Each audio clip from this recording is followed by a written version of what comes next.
त्या ठिकाणी आपण क्वेश्चन नंबर 17 सॉल्व करणार आहे.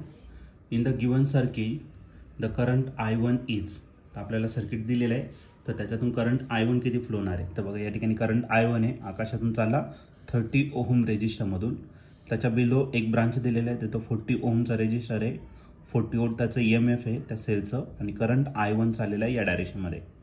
आणि इकडे नेक्स्ट ब्रांचमध्ये आपल्याला 80 वोल्टचा EMF दिलेला आहे सेल, त्याचं रेजिस्टन्स 40 ओहम दिलेलं आहे त्याला, आणि जो करंट I2 आहे तो या डायरेक्शन फ्लो होतोय. तर हे करंटचे वगैरे सर्व डायरेक्शन दिलेले आहे. तर आपल्याला I1 जो करंट आहे तो आपल्याला या ठिकाणी फाइंड करायचा. त्याच्या 4 ऑप्शनपैकी पहिले जो ऑप्शन आहे ए, ते आहे 0.4 एम्पियर, बी ऑप्शन आहे -0.4 एम्पियर, सी ऑप्शन आहे 0.8 एम्पियर, आणि लास्ट डी ऑप्शन आहे -0.8 एम्पियर. तर या 4 ऑप्शनपैकी या क्वेश्चनचं करेक्ट आन्सर काय असेल. चला आता आपण याला सॉल्व करूया आणि मग डिसाईड करूया.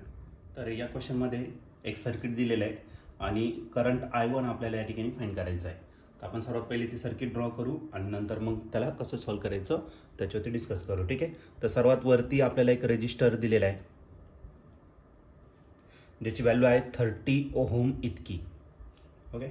त्याच्यानंतर त्याच्या बिलो आपल्याला एक रेजिस्टर दिलेला आहे, त्याची व्हॅल्यू 40 ओहम इतकी दिलेली आहे, आणि त्याला एक सेल कनेक्ट करायचा आहे. हा त्याचा पॉझिटिव्ह टर्मिनल असेल आणि हा निगेटिव्ह. ओके.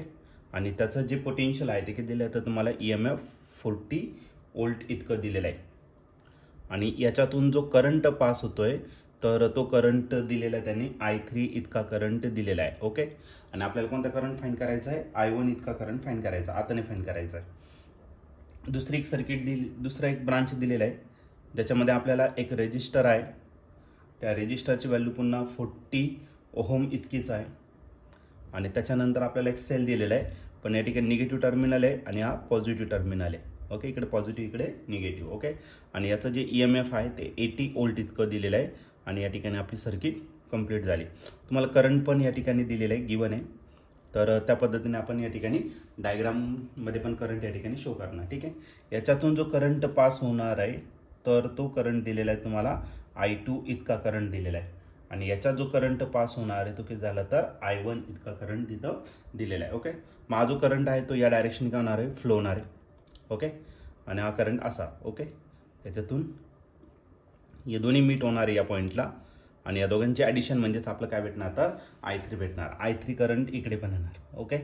मग एक काम करू, या सर्किटला आपण लेबलिंग देऊन टाकू. आ ए जंक्शन घेतला, आ बी घेतला, आ सी घेतला, इथला डी घेतला, इथला ई घेतला, इथला F घेतला. ओके.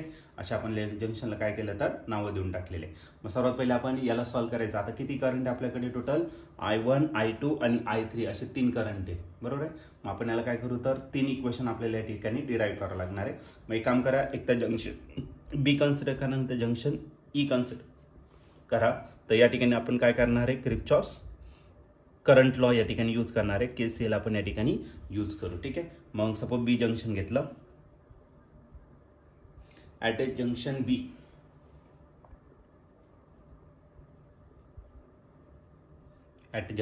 बी बाय युजिंग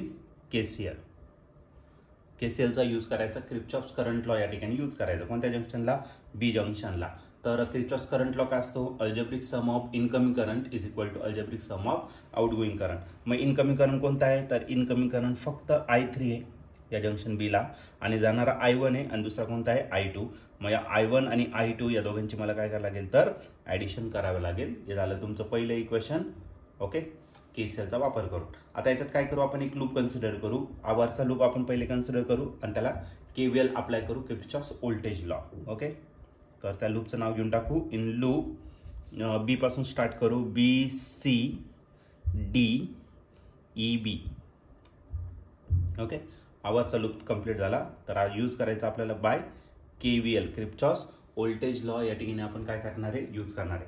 पहिलं जे ब्रांच आहे तर एक BC मध्ये काहीच कनेक्ट केलेलं नाही. मग पुढे जा CD, पण त्याच्या आधी आपण काय करूया, रेजिस्टरला पण साईन देऊन टाकू. According to direction of flow of current, पहिलं साईन प्लस असेल, दुसरं मायनस असेल. करंट इकडे फ्लो होतोय तर या ठिकाणी आपण प्लस घेतला, या ठिकाणी मायनस.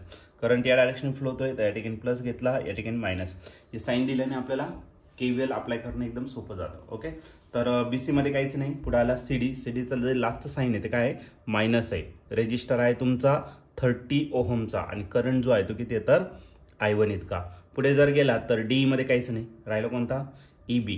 तर याचा लास्टचा साईन काय आहे प्लस आणि EMF आहे तुमचा 40चा. त्याच्या पुढे गेला तर लास्टचा साईन मायनस. ओके, रेजिस्टन्स 40 आणि करंट किती आहे I3 -40 I3 is equal to काय आला 0. ओके, KVL आपण या ठिकाणी अप्लाय केलेलं आहे. ओके, आता याला जर आणखीन सिम्प्लिफाईड जर केलं तर हे जे मायनस साईन आहे तर ते त्या साईडला घेऊन टाकू, प्लस होऊन जाईल. म्हणजे किती भेटेल आपल्याला 30 I1 मायनसचा काय आला प्लस 40 I3 आणि हा तसंच ठेवायचा आहे म्हणजे इज इक्वल टू 40. आता सगळे नंबर 10च्या टेबलमध्ये 10 याला काय करा डिवाइड करा. मग 10 ने डिवाइड केलं तर 3I1 plus 4 I3 is equal to 4. हे झालं तुमचं सेकंड नंबरचं इक्वेशन.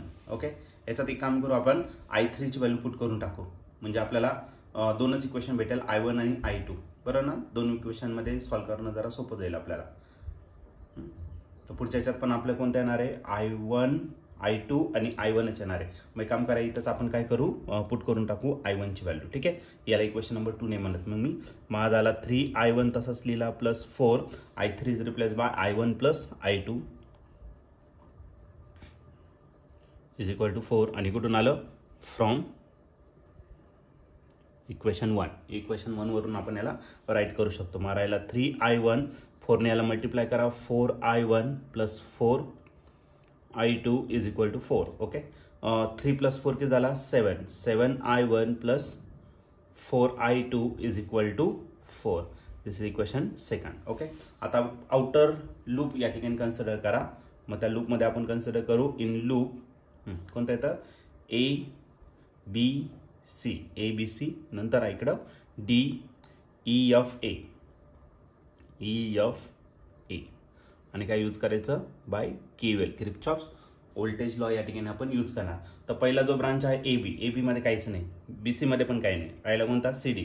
लास्टचा साईन मायनस, तो झाला -30 आणि करंट किती आहे I1 इतका आहे. Okay, -30 current I1. त्यानंतर D मध्ये काहीच नाही, EF मध्ये काहीच नाही, FA मध्ये आहे बघा लास्टचा साईन काय आलं मायनस काय झाला 80. ओके, आणि इकडे प्लस आहे, प्लस करायला 40 आणि करंट किती आहे तर करंट I2 आहे. सर्किट कंप्लीट झालं इज इक्वल टू काय आला 0. ओके, हा -80 आहे तिकडे काय करा प्लस करून घ्या. ओके, मग किती होणार तर -30 I1 प्लस 40 I2 आणि हा मायनस इकडे काय झाला 80 झाला. आता ही नंबर पुन्हा कोणत्या टेबलमध्ये 10च्या टेबलमध्ये. तर याला आपण काय करू, याला आपण 10 ने डिवाइड करू म्हणजे काय भेटेल आपल्याला -3I1 प्लस 4I2 आणि याला जर 10 ने डिवाइड केलं तर हा झाला 8. हे झालं किती नंबरचं इक्वेशन थर्ड नंबरचं इक्वेशन. ओके, आता इक्वेशन नंबर 2 आणि इक्वेशन नंबर 3 जर बघितलं तर इथं 4I2 आहे, इथं पण 4I2 आहे आणि I2 नकोच आपल्याला लागतं काय फक्त I1. मग या दोन्ही इक्वेशनची काय करा सबट्रॅक्शन करून टाका. मग मी काय करतो इक्वेशन 2 मधून इक्वेशन 3 काय करतो मायनस करून टाकतो. आपल्याला एक इक्वेशन भेटून जाईल, त्याला आपण सॉल्व्ह करू. ठीक आहे, तर हे मी या ठिकाणी सॉल्व्ह करतो, रफ करतो पहिला पार्ट आणि मग त्या ठिकाणी आपण त्याला सॉल्व्ह करू. लक्षात ठेवा आपल्याला करंट कोणता फाइंड करायचा I1 फाइंड करायचा.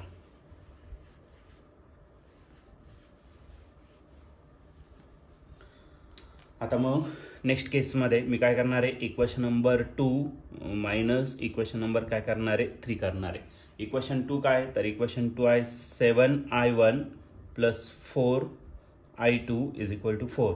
त्यातून मायनस करायचं ये किती -3I1 plus 4I2 is equal to 8. Okay, यांचे आपण सबट्रॅक्शन करायचं. सबट्रॅक्शन केलं म्हणजे इथलं साईन चेंज झालं, इथलं पण चेंज झालं, इथलं पण चेंज झालं. मग 7 + 3 किती झाला 10I1 plus 4I2 -4I2 cancel, 4 - 8 किती झाला -4 झाला. ओके, मग आपल्याला I1च फाइंड करायचा आहे. मग झाला -4 डिवायडेड बाय 10. आता 10 ने जर 4 ला डिवायडेड केलं तर ते भेटेल 0.4 आणि मग आपला आन्सर हे भेटेल -0.4 अँपियर. ओके, आणि या ठिकाणी तुम्ही ऑप्शन जर बघितलं तर ऑप्शन नंबर बी जो आहे तो आपला या ठिकाणी करेक्टली मॅच झालेला आहे. मग या क्वेश्चनचं जे आन्सर असणार आहे ते ऑप्शन बी आणि ऑप्शन बी म्हणजेच किती -0.4 अँपियर करंट फ्लो करणारे 30 ओहम रेजिस्टर म्हणजे I1 करंट किती असणार -0.4 अँपियर इतकं.